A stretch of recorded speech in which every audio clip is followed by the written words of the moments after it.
Welcome to episode 63 of the Monday Morning Critic. Today we have a wonderful actor. His name is Tomas Arana. Tomas, how's it going today? I'm doing very well. How are you? Good. And so I'm so happy you stuck with me. We've been communicating on and off for about a month. I finally have you, and I'm very grateful that you're here. Well, thank you. I travel a lot, so it's sometimes kind of difficult to connect with people. Yeah, and most of my podcasts are interviewed within the States, and you're in Italy now. I had a previous one in Scotland. I feel like a world traveler today. Well, I move around a lot. I spend a lot of time in Italy and a certain amount of time in Switzerland, and I move around a lot. Yeah, so the rest of the time in Los Angeles. Your life is a really interesting one. I'm bilingual. I like to think of myself I can get by because my grandmother taught me Polish, but cool. that pales in comparison to what you have. You're fluent in Italian and English, and you could certainly probably get by in Spanish and French. I hope I'm right with that. Yeah, no, you're right. My French is better than my Spanish, but my Spanish, I can use my broken Spanish and add Italian in, so it works out fine.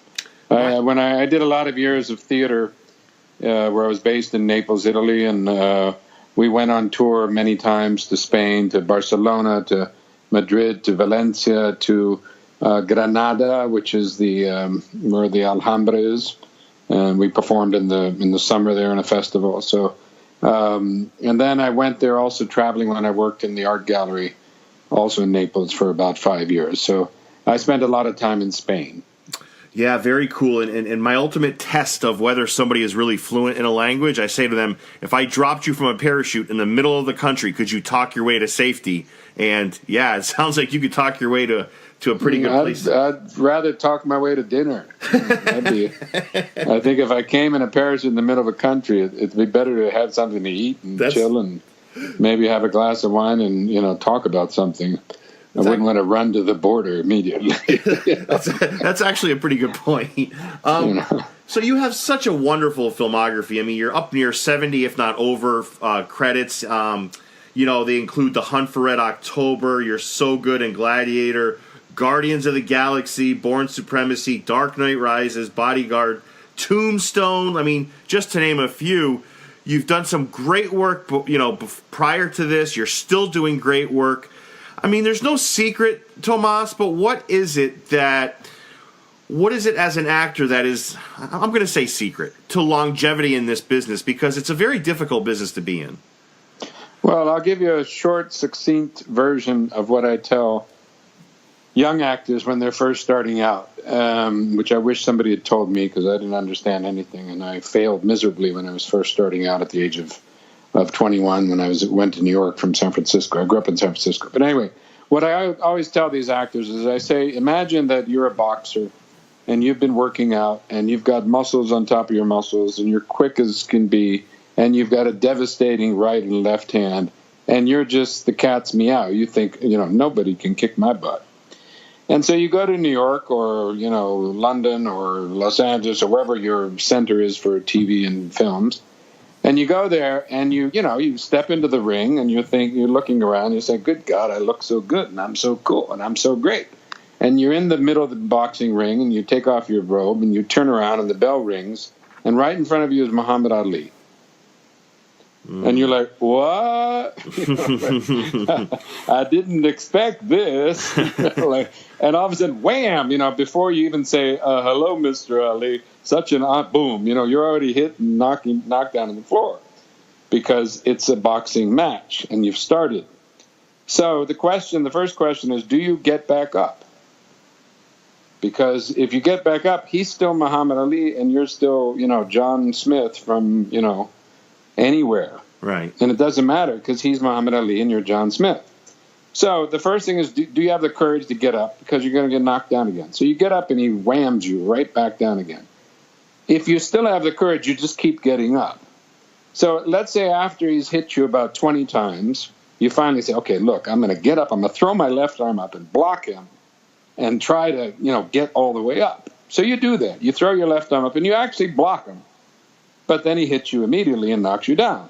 But there's a tiny, tiny grin in Muhammad Ali's face because it's like, oh, well, something you're learning and you're starting to try to box. So then you do this again another 20 times, and then you finally say, look, I'm going to get up, I'm going to block one, I'm going to throw a punch. So you do that. You get up, you block a punch, and you throw a punch, and you hit him.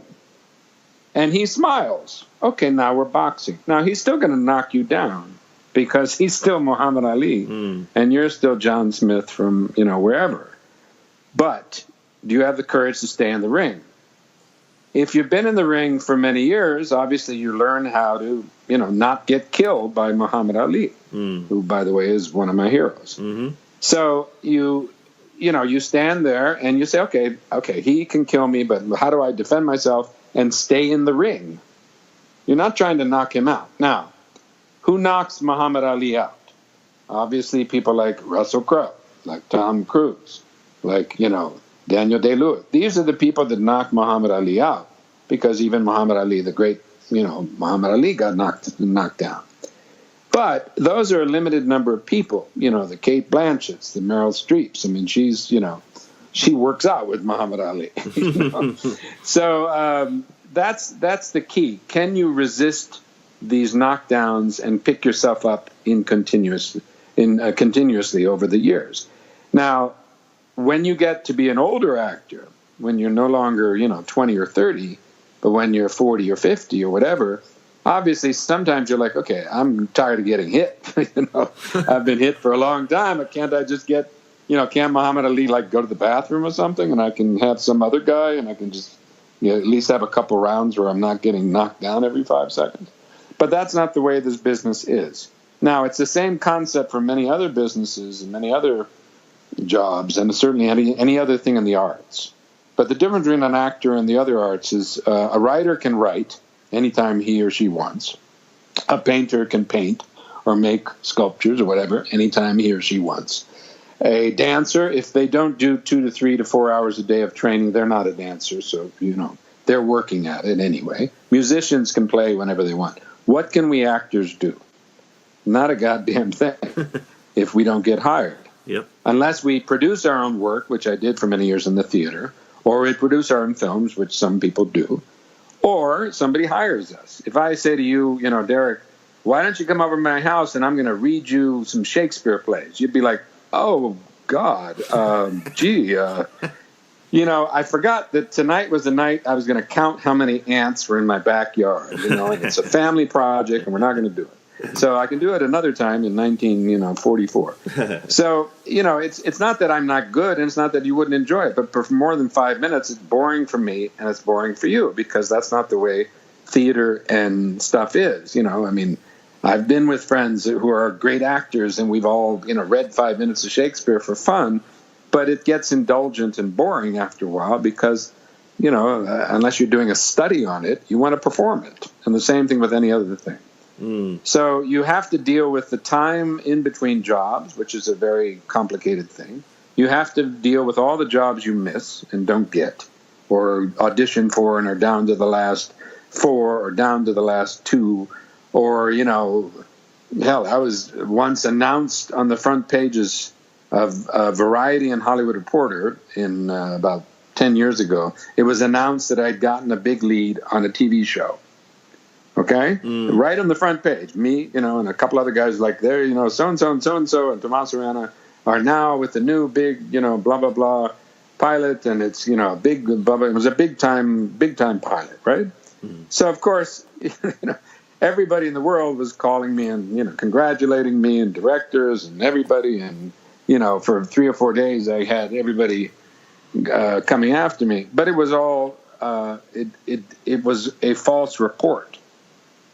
I was being considered along with a couple other guys for a big time TV show, and it was basically between me and another person, and somehow a journalist from I think it was the Hollywood Reporter broke it first, got somebody from the network or somebody to say, oh, it's going to be him.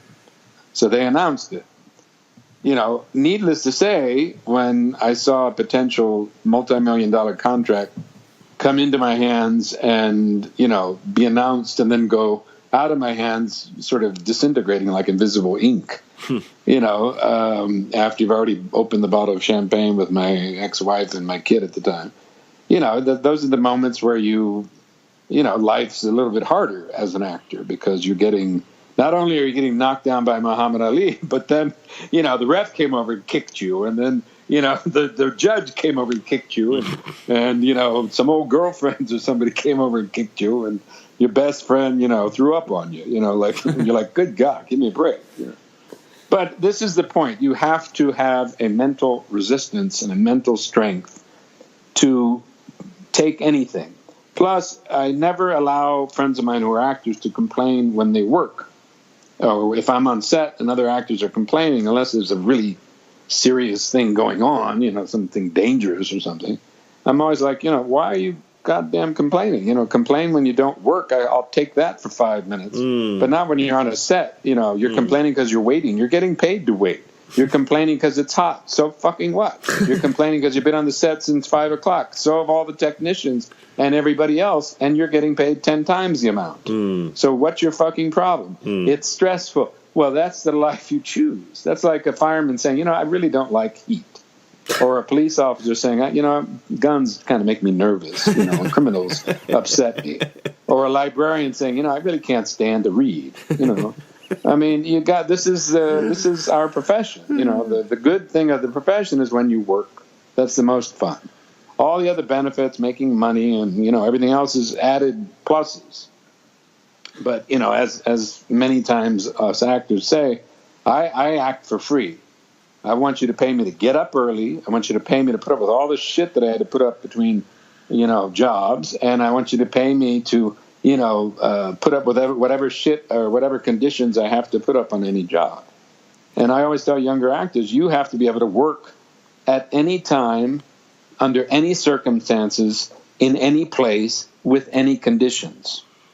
The actress that you're working with that's supposed to be your wife that got sick and had to leave, and you got to act to a piece of tape, that's the breaks. The director's an asshole. The producer is this. The other actor's not professional. There's a million different circumstances. It's cold. They have one take. You've been waiting. I've had to, like many other actors, I've been dressed all day and waited all day and never shot. I've also had to wait all day, and then after 12 hours of waiting, you shoot the most important scene that you have in the film. When they say, Tomas, we've got 15 minutes. We don't get it now. It's not going to come.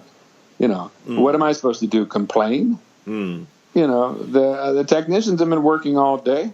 They're the ones that have the physical fatigue much higher than me or any other. People get me espressos. So what am I complaining about? Yeah, and you hope that they're in acting for the right reasons. Many people get into acting because they think it's glitz and glamour. Most of us, we all get into acting for the wrong reasons. Because we think it's cool, because we want to make money, because we want to, find girls, because we want to find boys, because whatever we want. But you stay in it because you like it and you enjoy it. Now, if you want to get to the point where you're really pushing yourself to be better as an actor, that requires an enormous discipline. And not everybody has the correct discipline. Some people get a little bit of success, and then that's it. That's their shtick, and they do that the rest of their lives. And they never, develop their craft. Other actors start out terrible, but they have such a mental fortitude that eventually, by, getting some work and being able to resist the downtime, and sometimes the people that have less sensitivity are easier. It's easier for them to deal with all the rejection. You know what I mean? Yeah, and even once when you get the job, Tomas, I've had actors come on and say, there's actors that will help carry you through a scene, or if they see you're struggling, they'll bring you along. But there's also actors on the other side of that where they're all about themselves. Yeah, if they're going to try to outshine you when it should be a collaborative team effort. So. Yeah, that fortunately, I would say that doesn't happen that often, but it does happen, and that's unfortunate. But most people try hard. Even I've worked with people that are not good actors at all, but that try really hard. and you can't complain. No. You know, the person is not that good, but he or she is trying very hard. They're very professional. They know their lines. They're there, and they're giving it their best shot. That's all I ask for. That's called professionalism. Right. Obviously, if I'm lucky enough to work in front of, Russell Crowe, which I've done 2 movies, that's like, it's like painting with Picasso. Obviously, I'm going to be a better painter with Picasso than I am by myself. I'm absolutely horrible. But, when you work with Russell or when you work with other great actors, what they give you is wonderful. I worked with Bradley Cooper in Limitless and De Niro, and these are some serious actors. They give you so much, and you give them, hopefully, in return. So it becomes a collaborative thing, and everybody gets better. But it's usually the people that are the actors that don't care about other actors are usually either excessively narcissistic, which, of course, is a side effect of sometimes in my profession, or they're incredibly insecure. And when you get insecure as an actor, what you do is you try to be bitchy and diva so that everybody can say how important you are. So you can start yelling or screaming or complaining. And if you're a star, which some of these people are, obviously there's a certain amount of yelling and complaining that people will put up with. So anyway, that's the boring part of my business. The fun part of my business is working with wonderful people, not just actors, but also the crew, which is a dominant feature when you do movies or television. I've done 68 or something like that films and another 50 to 60 television shows. So I've worked with over 100 directors and, thousands of actors. Some of them have been absolutely fantastic and Oscar winners and, the highest level, and some have been absolutely horrible.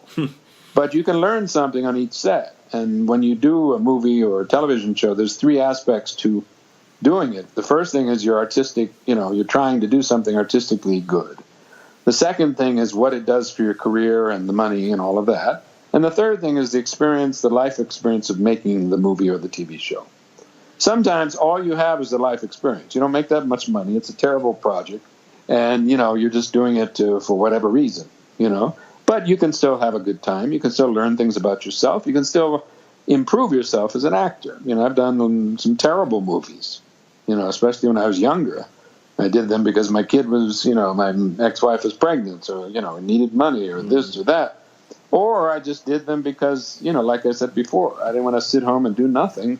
And I could go to the set and, try some new things and try a different accent or try something different and, try to learn, Yeah, it's really well said. And what I wanted to just piggyback on that is, there's so much to your life. And I want to kind of get back to what you're saying here. You grew up in San Francisco. You eventually moved to New York. You're fluent in basically 4 languages, as we mentioned. Things like Aikido, Judo. You're well-rounded. Well, I went from New York when I was 21. I went to there, and then when I was 23, I moved to Naples, Italy. Yeah. And I went there for a weekend. I ended up staying a little over 8 years. I worked 5 years almost with a very important art gallery, the Lucio Amelio Gallery, which dealt with Andy Warhol, Rauschenberg, Clemente, Keith Haring, Mapplethorpe, everybody. And then at the same time, after a couple of years, I started working with a theater company called Falso Movimento, and I was one of the 3 main actors, then became the producer of the company, then left the gallery, went on, did many years of touring. We'd tour 5 to 7 months a year all over the world.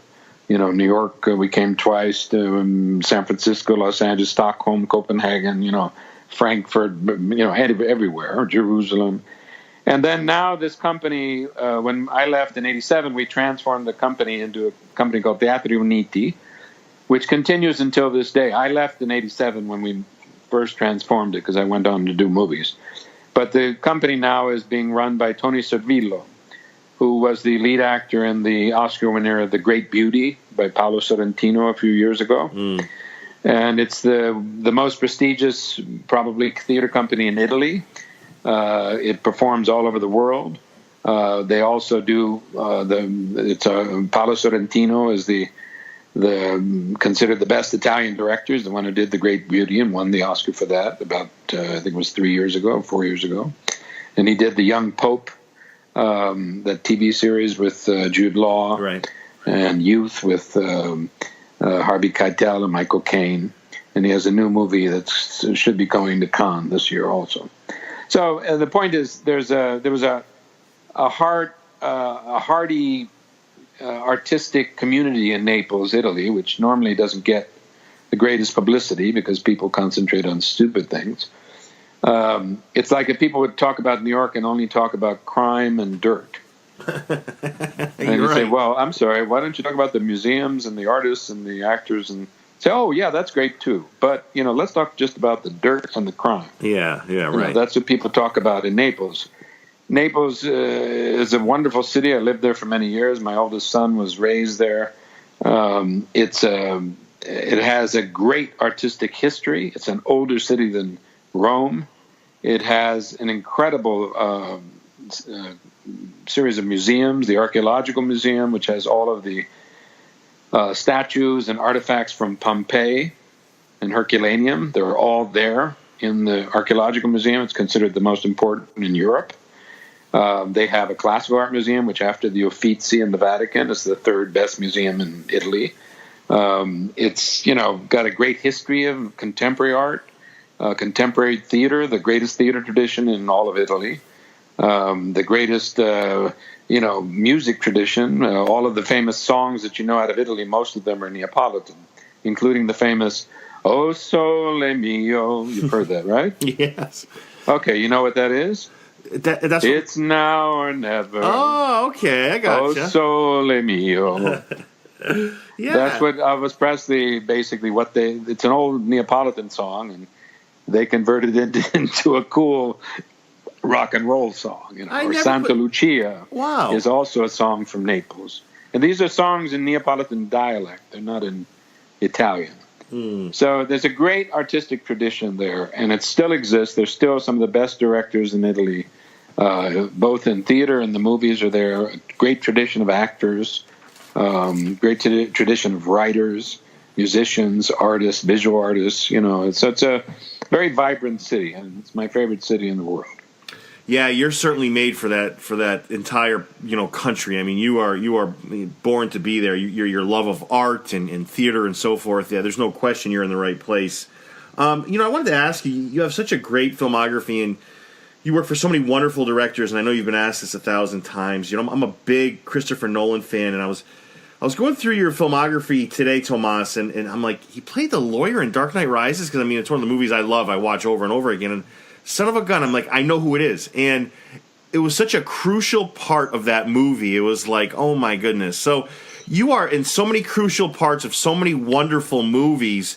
And I love... go on. I love what you said about, I love learning on a set, whether it's from a director or an actor, or maybe it's from a actor complaining. You learn not to be like that in the future, to be grateful for what you have, and you learn to avoid that act. Yeah, but it's all learn. It's all part of the process of learning. So I guess my long-winded question is, talk about some of the actors you worked with, and I cut you off. You were saying something. No, just finish your question. So you work for Scorsese and Nolan and Ridley Scott and James Gunn, and you have all these great. You mentioned Russell Crowe as these phenomenal people, and does it ever get overwhelming? Do you learn from it? How do you put all this in perspective? I mean, there's so much to this. You concentrate on the work. I mean, my greatest movie hero as a young kid was Sean Connery and James Bond, like many people. And that's one of the reasons maybe I became an actor, because it's not like I wanted to be an actor as a kid. I wanted to be James Bond. So of course, as I got to 18 and I had been a star athlete in high school and outstanding football player, all city, I got scholarship offers. I was a decent baseball player, played catcher, and I was used to performing in front of people as per se, as an athlete. I was used to the adrenaline. I was used to, I was playing games in front of 1,000 people when I was 15. So. Those are things that translate into acting in a way. But I had never had any interest. But my friend said, hey, why don't you take an acting class when you go to City College after I graduated? And I turned down these football scholarships because I I had various personal incidents, and I sort of said, hold on, let me stop with football. So I can go play a few years in college. Do I really want that? And no, I really don't, So, but I didn't know what to do. So I got into acting for kind of stumbling into it and thought some of the girls were cute, and then, eventually fell in love with it. You find a sort of curiosity that stimulates you, that really makes a big difference.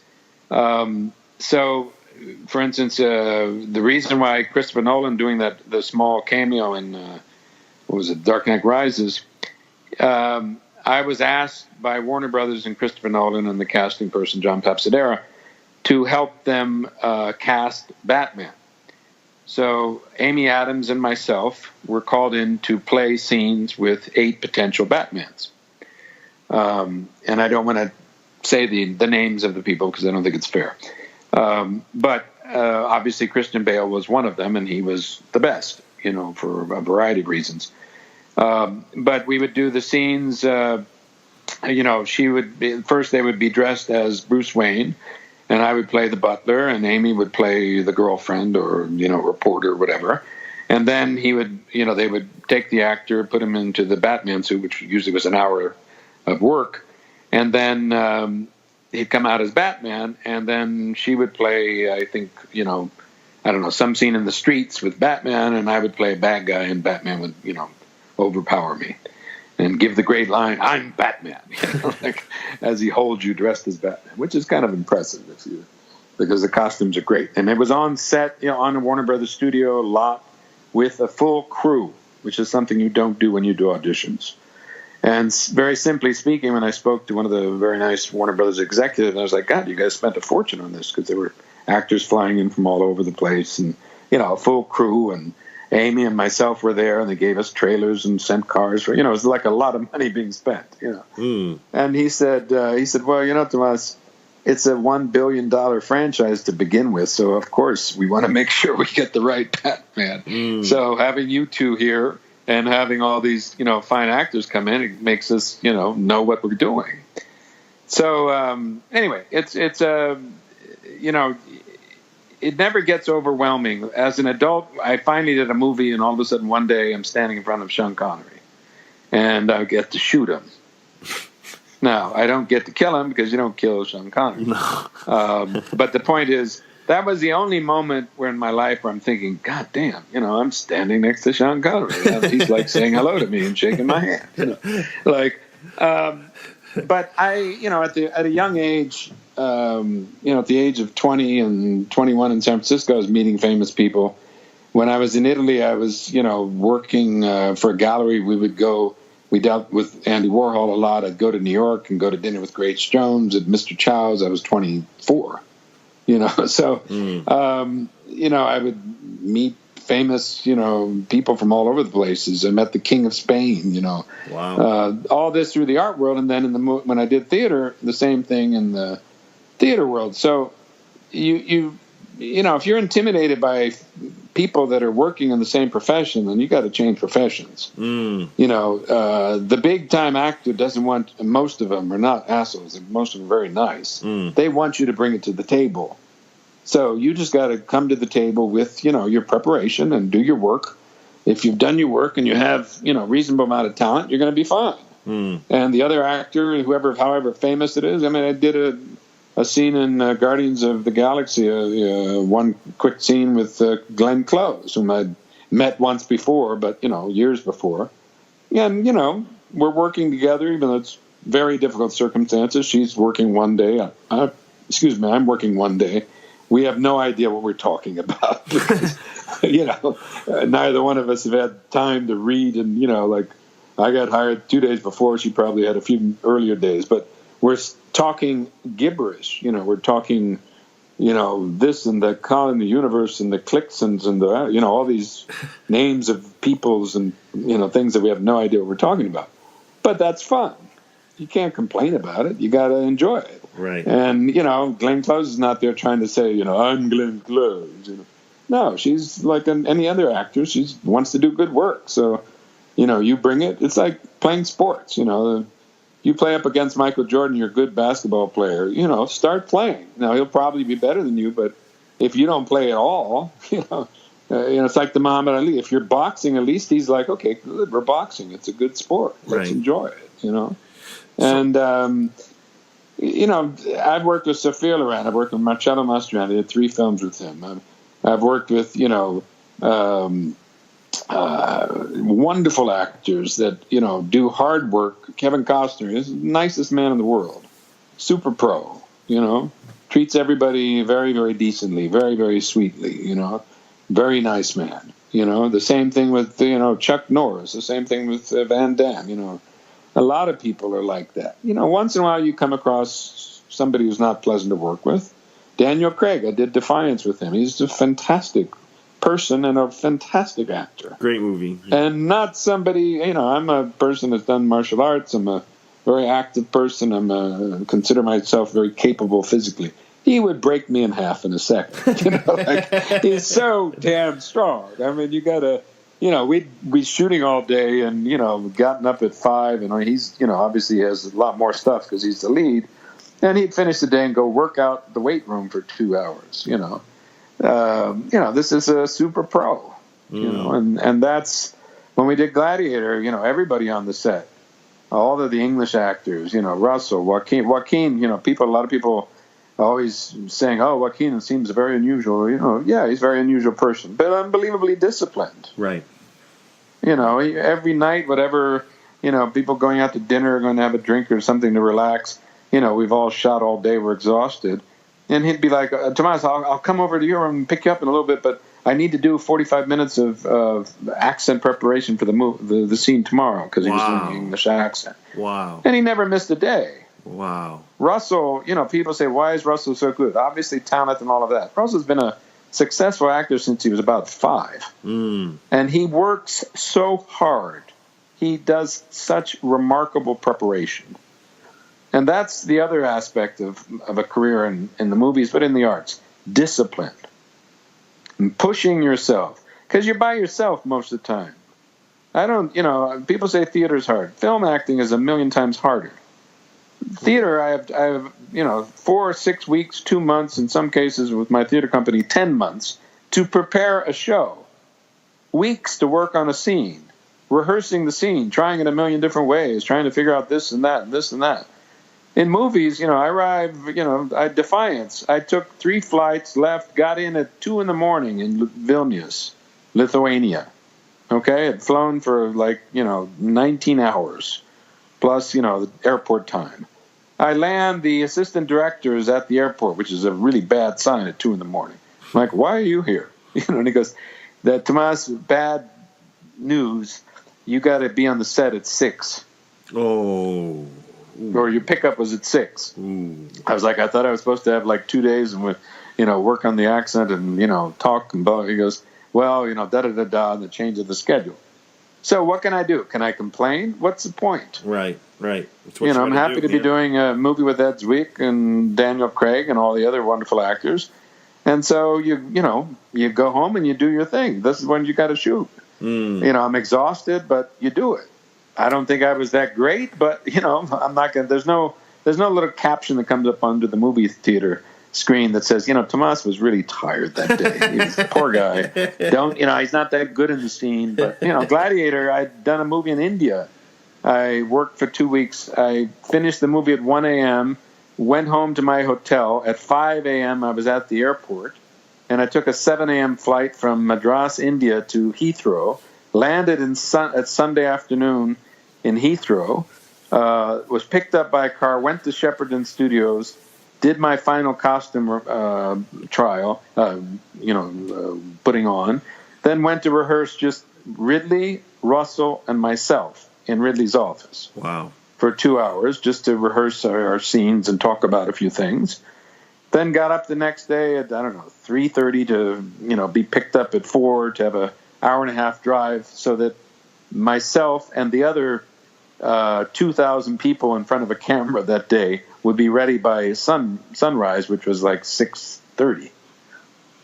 So, I'm got my nose is going crazy from special effects in India. I've flown for all these hours, so my breathing apparatus is all screwed up. However, what do? You just use it. You do it, and you don't complain. You know, I looked around. I'm like, how damn exciting is this? You know, like, I mean, I'm going to complain. Oh, I'm tired. You know, you can sleep a lot when you're dead. You get a lot of sleep time. You know, nobody's going to bother you. So I wanted to comment on a few of the things you had said. So you talk about actors that are completely committed to their craft. Christian Bale is that person. Oh, of course. And Amy Adams is one of my favorites. I mean, she's a phenomenal actor. Amy Adams. She's terrific. Oh my goodness. And so you guys clearly, I mean, she goes on to work with Christian Bale in The Fighter, and I think they're both nominated for an Academy Award. And I think both might have won. So. But you mentioned that nobody. No, she hasn't won yet. She was nominated, but she hasn't won. But Christian, I think, won. So you said that nobody shoots Sean Connery, and you also brought up Chuck Norris. I would argue nobody shoots Chuck Norris either. You shoot at him. Yeah. So I guess my I have two questions. One is, was Christian Bale your choice? And if it's too personal of a question, obviously you have to answer it. Was Christian Bale your choice? No, I would say absolutely yes. There were two other actors which were, I mean, wonderful, absolutely wonderful, which I think if Warner Brothers wanted to choose them, they would have been fantastic.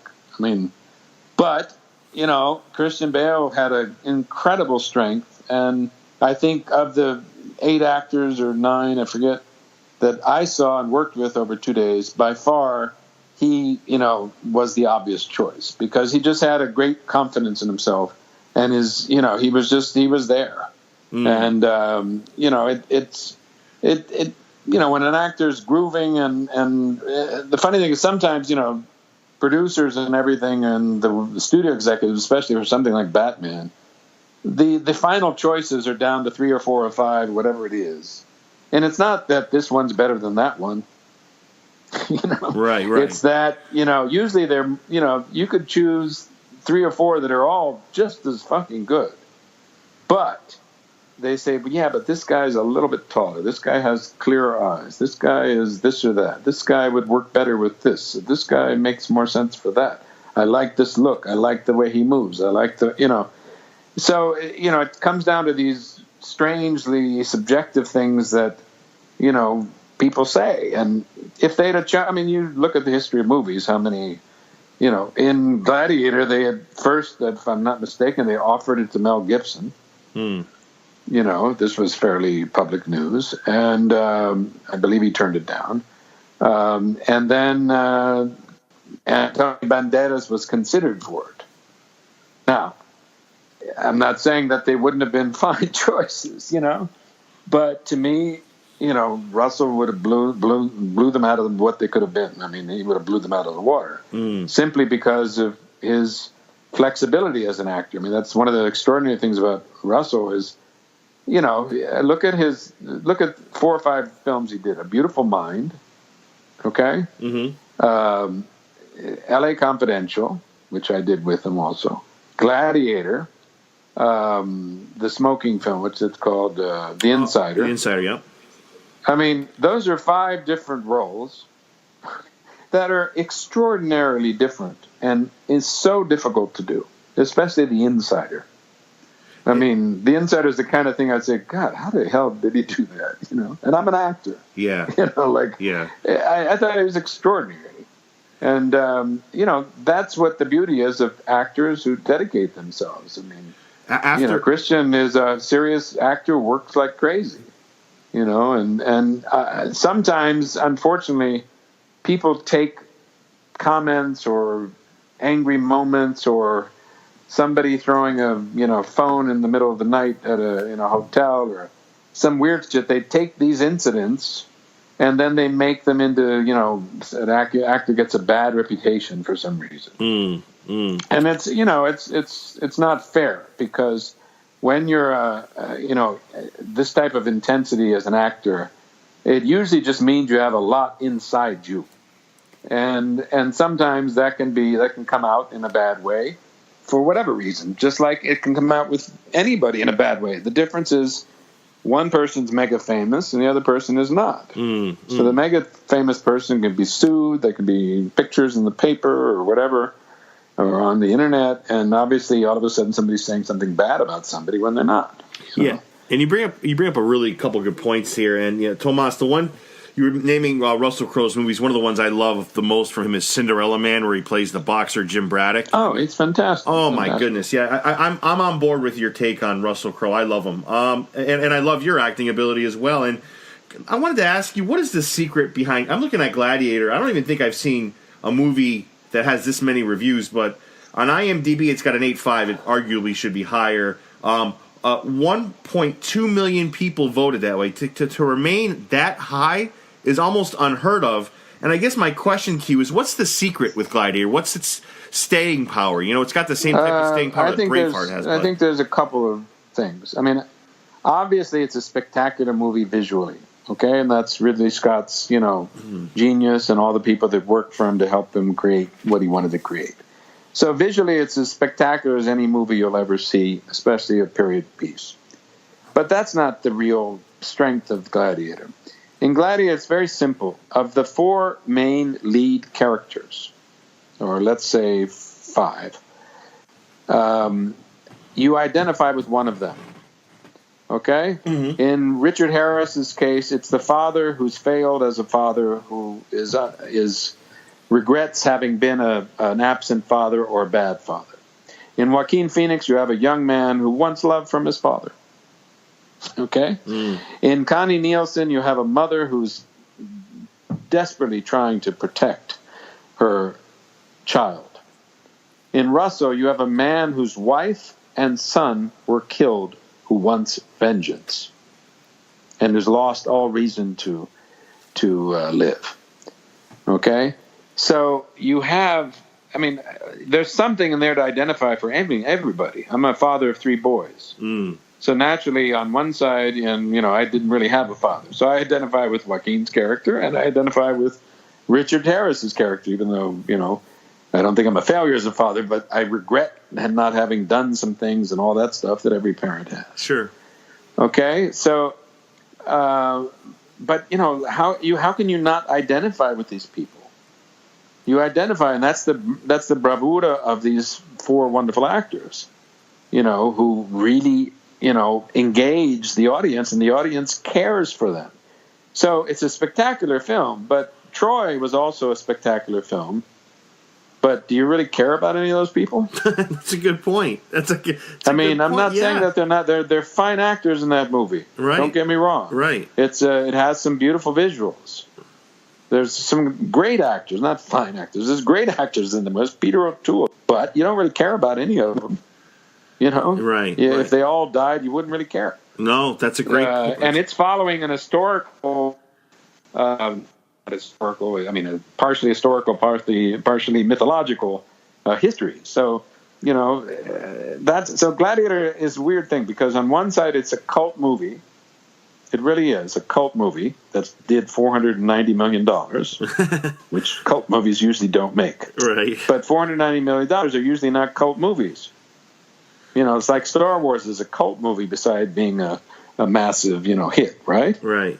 And that's one of the few exceptions, But Gladiator is really a cult movie, and it really speaks to people about moments in life. Let's not forget, one of the overriding themes in Gladiator is death, and acknowledging it, welcoming it, and expecting it.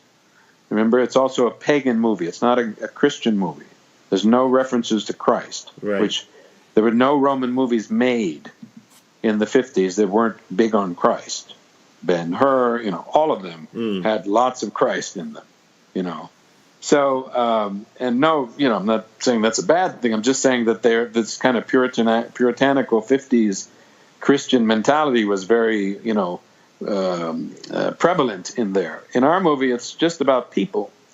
And the paganism of Rome was also a reality in relation to how long you lived. In the Roman days, I think the average lifespan was about 32. Wow. So, you damn well carpe diem, because you're going to die soon. If you got a bad cut, you might die because of the infection. Yeah. If you had peritonitis or gangrene, you die. Right. People forget, the cesarean section, right? That's based on Julius Caesar, right? Right. The cesarean section. You died. The woman died. The child lived, but the woman died. Wow. We forget that because modern days the woman lives. Right. But in the old days, it's like, look, your baby is about to be born, but we can't get the baby out, so we got to get the baby out, or you're going to die and the baby's going to die. But we'll cut the baby out. You're going to die, but at least your baby will live. Right. Would you like some juice? So there's that aspect to it, and Gladiator captures that in the dialogue. It captures that in the emotions. My favorite scene in the movie, you know what it is? What? My absolute favorite scene in the movie, it just breaks me up every day, is when Russell is a gladiator slave, and he's inside the cell, and with a little kind of cut, sharp thing, he's trying to wipe out his tattoo, SPQR. Yeah.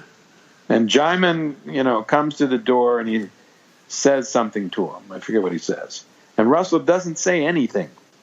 But you can tell he is trying to cut out of his body, off his body, a tattoo symbolizing Rome, which his complete allegiance was the most dominant thing in his life up until that moment. And, that's where you see the great actor. There's nothing there. There's no dialogue. There's no nothing. There's just, are you going to show you the essence of your soul?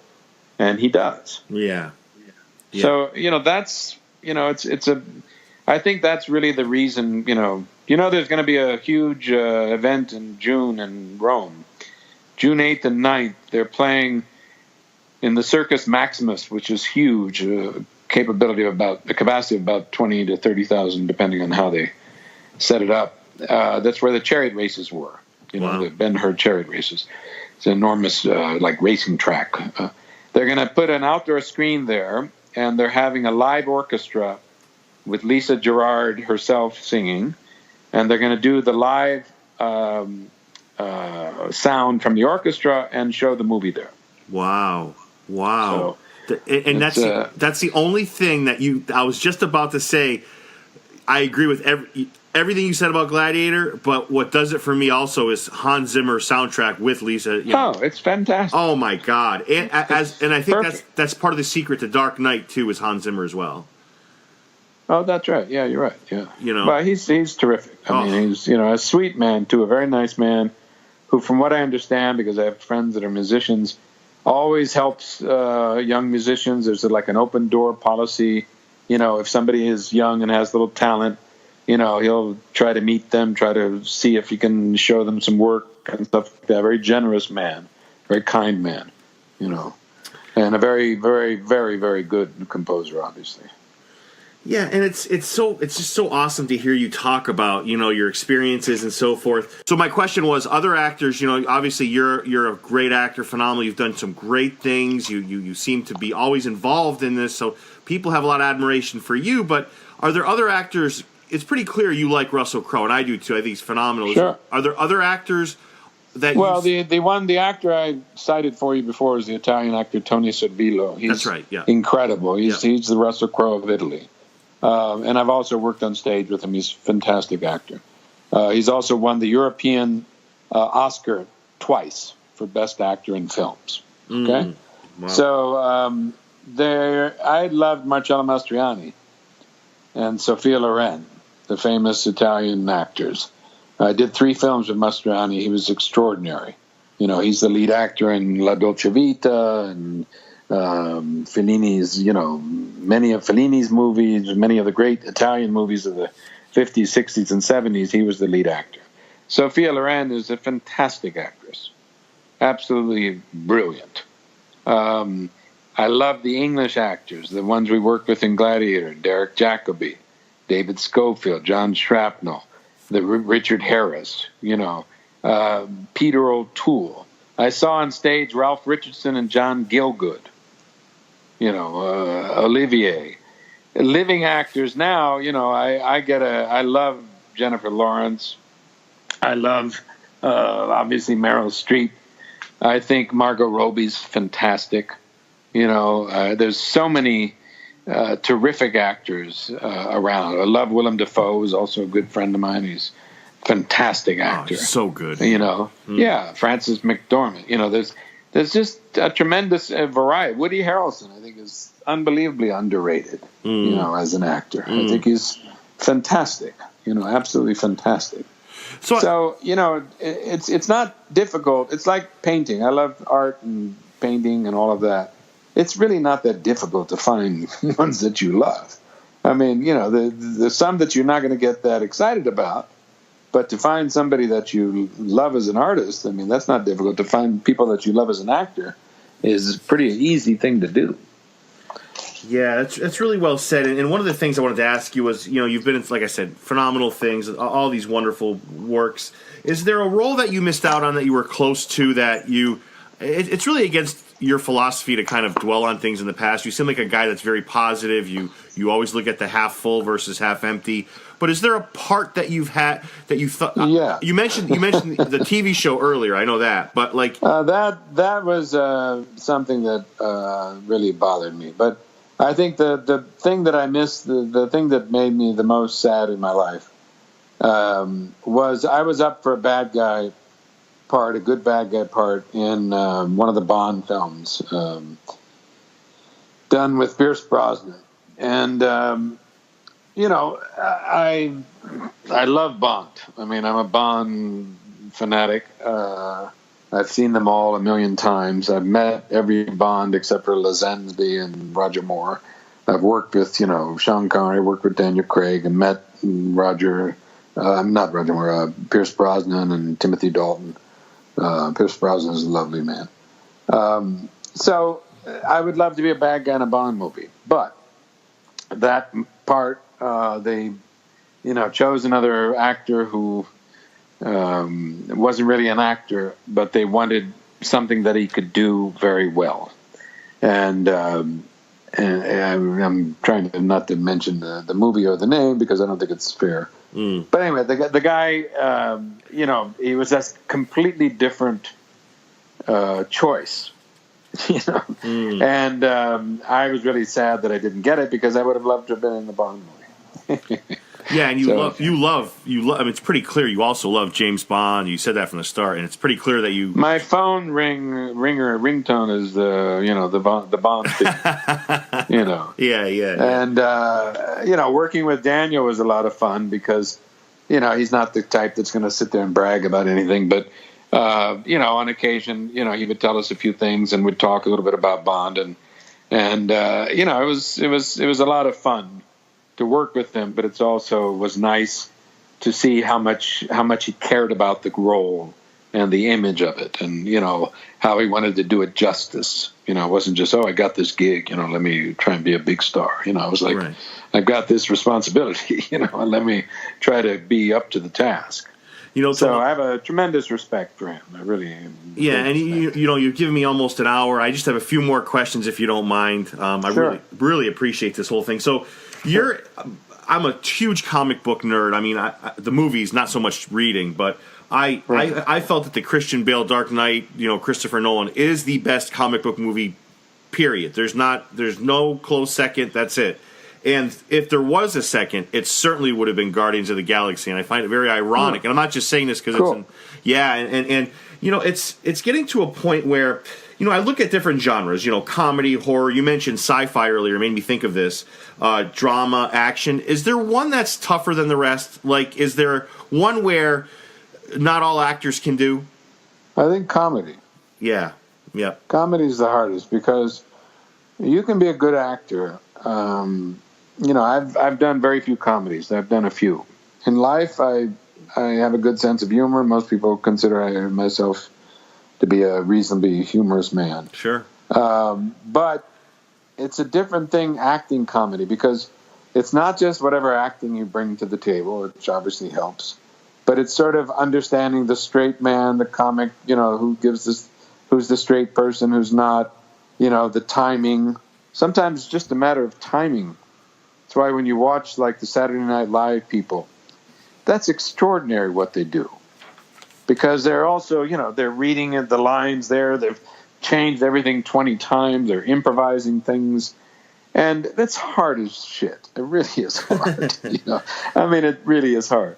sometimes if you just delay the line for, 2 seconds, that's the reason why everybody laughs, and these are things that, you can't really teach so much. Maybe a great comic actor can teach another person some tricks. I'm sure they could, some technique. But seriously, I knew Robin Williams when he was a young man. And, he's Robin Williams and you ain't. You know what I mean? The same thing with Eddie Murphy, or the same thing with, Kevin Hart or Richard Pryor, any of these fantastic comic actors. God, you have such a good grasp on the pulse of. You're so well rounded, Tomas. I'm like, not that I was expecting otherwise, but you. No, but let me. You know your shit. I'll say one thing. You see, I feel that as an actor, there's a few things you have to do, and when I talk about discipline, you have to be a human being first and foremost. So you have to live a life.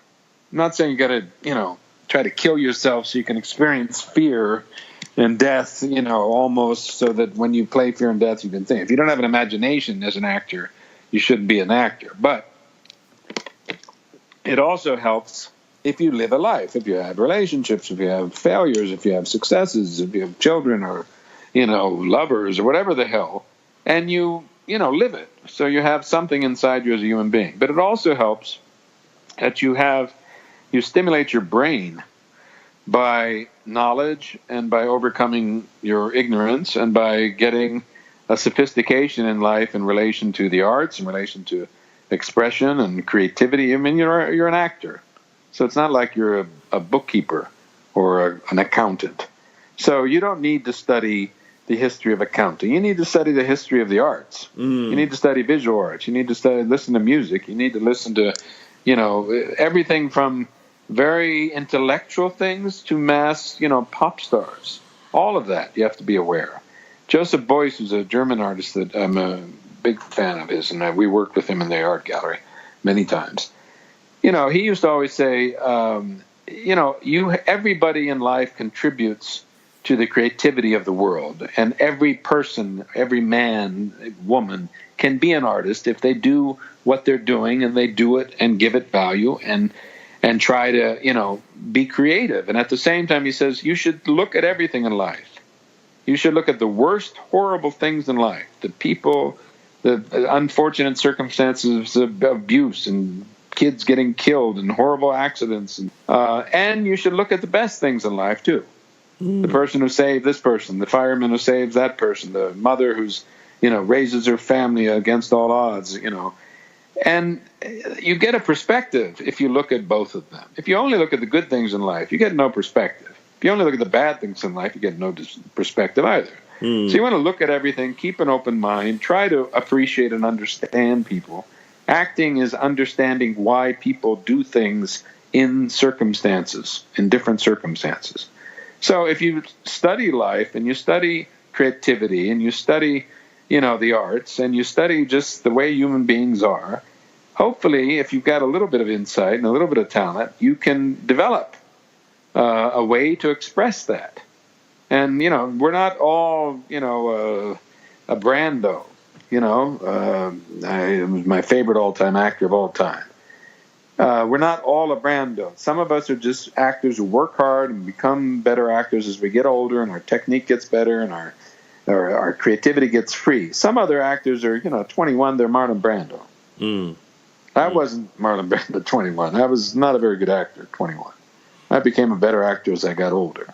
But, I worked at it.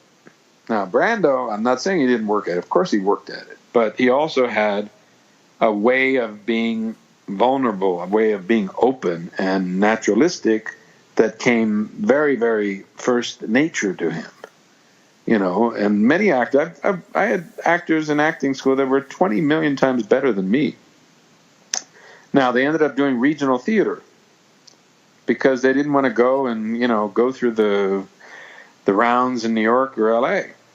And they ended up happy in regional theater, and they're fantastic actors. They do great work, But it's a different thing from when you go, try to do movies and TV, because, we all want to play Shakespeare and Hamlet and A Streetcar Named Desire and, fantastic movies, but we end up in some shitty soap opera, saying I love you to some woman you've never met, and I love you, but I'm going to marry your father, and I've been having a relationship with your maid, and I'm just divorcing your cousin, Right. I mean, and there's nothing wrong with some of the soap actors are excuse me, are fine actors. But that's not what they became an actor to do. Or they became an actor to do, wonderful work. Sometimes you're lucky, and you're able to have fortuitous circumstances that bring you in to a great project, and you do something fabulous like Gladiator or some of the other good movies I've done. And sometimes you're in a horrible movie, Taste of Death, and you're, in the mountains of Sarajevo working with, some strange people, and doing your own stunts, and the script is bad, and the director's okay, and the other actor's so-so, but you try to do a good job, because you're paid for it. So, you should have respect to your own profession to try to do a good job, and not just, I'm getting some money, so hell with it. I'll just, pretend. You got me thinking, Tomas. There's Zach Galifianakis has this show. It's called Between Two Ferns. It's a funny show. And he was interviewing Will Ferrell. They're both clearly acting. It's not really an interview show. But one of the things they said reminds me of what you're saying. They were just being sarcastic back and forth. It was like a volleyball match. And they were talking about movies. He goes, "Yeah, I do one for me, and I do one for them. Basically, I do one that I love and one for the company that they want me to do." It's kind of what you've been saying the whole time. You've done movies because you had to pay the bills, but then you've done some because you love them. That's just, there's nothing wrong with either one of them. No. Most of the time, actors, what we're doing is entertainment. On occasion, it can be extraordinarily artistic. It can be life-changing, the way great films can be. Some people make Lawrence of Arabia. Some people make Taxi Drivers. Some people make Apocalypse Now. Some people make Blade Runner, But sometimes you just make a soap opera, and the hardworking person who comes home at the end of a day and, has been thinking all day, sits down and just is trying to think, oh, does she really love him or not? Or, is that ant going to kill him? Or, they want to forget about it. They want to be entertained. There's nothing wrong with that. You should have, as an actor, the desire to entertain also, because that's part of the business, Yeah, you mentioned... I can't pretend that, Limitless is Michelangelo's David, but it's a very good, entertaining, fun film with a little bit of depth and a little bit of mental provocation. Sure. So it's an entertaining film, but at the same time, it has a little bit more. Sure. Then, you do some other films that, are just, stupid, or boring, or that. I think the worst thing is boring. You can do a bad film, but hopefully it's not boring. We've all done bad films. Great people have done bad films. Great directors have done bad films. You just don't want to be boring. At least make it campy. That's like podcasts, right? Everyone can do a podcast. You just don't want to do a boring one. I can think. I would hope not. No, I can think of somebody that does one. Yeah. Life is short, Derek. I've faced death, unfortunately 8 times. Wow. And, I've walked away. And sometimes with weapons, sometimes with car accidents, sometimes with, emergency operations. So, and you learn to appreciate life when you think, that's it. I can be dead in 1 minute. In 10 seconds, I can be dead. So if you're going to do something in life, do it with passion, do it with commitment, and don't have regrets. There's Stephen Hawking's died, 2 days ago, right? And I was listening today to his last statement, which you can find on YouTube, from Cambridge. And it's a 1-minute statement, which he is so humble. And he says, what a wonderful period of life I was able to live.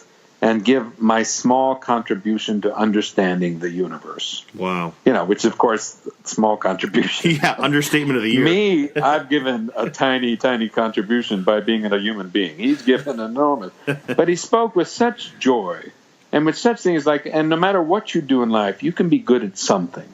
Just never give up. And listen to it. Go on YouTube and look. I will. It's a 1-minute thing. Yep. And it's extraordinary. And this is from a man who, spent the last 40 years in a wheelchair and with all these things that we know that he wasn't able to do. All he had was his brain. And at 21, they said, you're going to live about 2 years. And he died at the age of 75. So he beat them by 52 years. Right. Yeah. That's, Yeah. And that's the way you live your life. You live your life with, open arms, with open mind, with open eyes, with curiosity, hopefully with respect and kindness towards the rest of the human being. And then whatever field you're in, you try to do a good job and try to give a little extra to it. And that'll make the next person come along and hopefully give a little extra to that, Tomas, is there anything you wanted to promote? Anything down the road? Anything? I don't have anything coming out right now. Got a couple projects I'm about to start, so nothing really. I would just like to promote people to, go to Naples, Italy. It's the most extraordinary city in the world. Go to travel the world, anywhere you can. You don't have to spend a lot of money. And for people to be, kind to your fellow human being. That's all. That's good promotion, especially in a period of time when people are hating each other and being divisive in the world. I did see a Christopher Plummer film. What's the one he took over for? All the Money in the World. Was that filmed in Italy? Yeah, they filmed most of it in Italy. Yeah, and I swear, because I remember seeing that. I'm like, yeah, it clearly has an Italian backdrop. It looked, Yeah, no, it's he was famously living in Rome at the time he was kidnapped. Yeah, what a story that is in itself. We could do. A great story. Yeah, great story.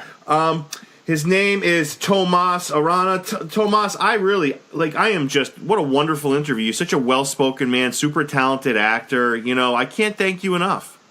Well, thank you. Send me information when I can hear this.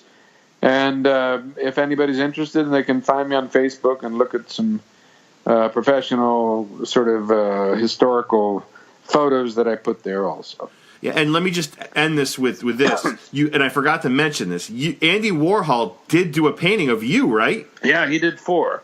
I've got one, and there's one in a restaurant in New York called Casa Lever, which is a restaurant on, I think it's Madison Avenue and 50-something. And then there's 2 more in the Warhol Museum in Pittsburgh. Wow. Tomas, thank you so much. All right, thank you, Derek. You be good. Can I change your mind?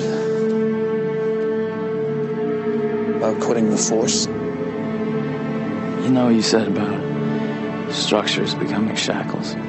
You were right, and I can't take it, the injustice. I mean, no one's ever going to know who saved an entire city. They know. It was the Batman.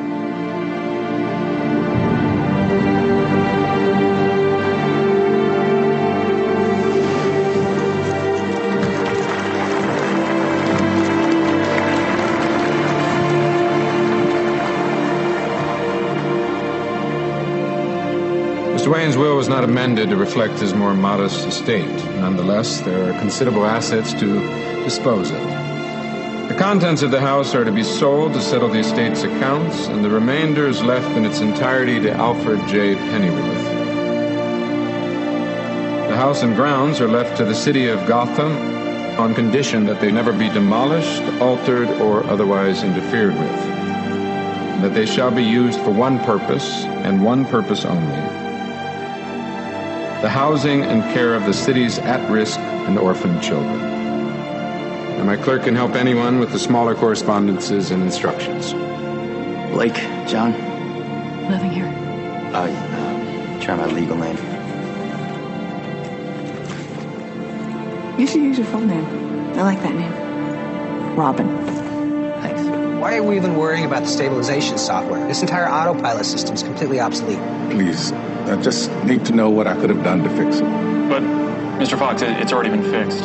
Software patch. 6 months ago. Check the ID on the patch. Bruce Wayne. Any news on the missing item? Not yet. We better leave no stone unturned. We can't leave a string of pearls on the manifest as lost.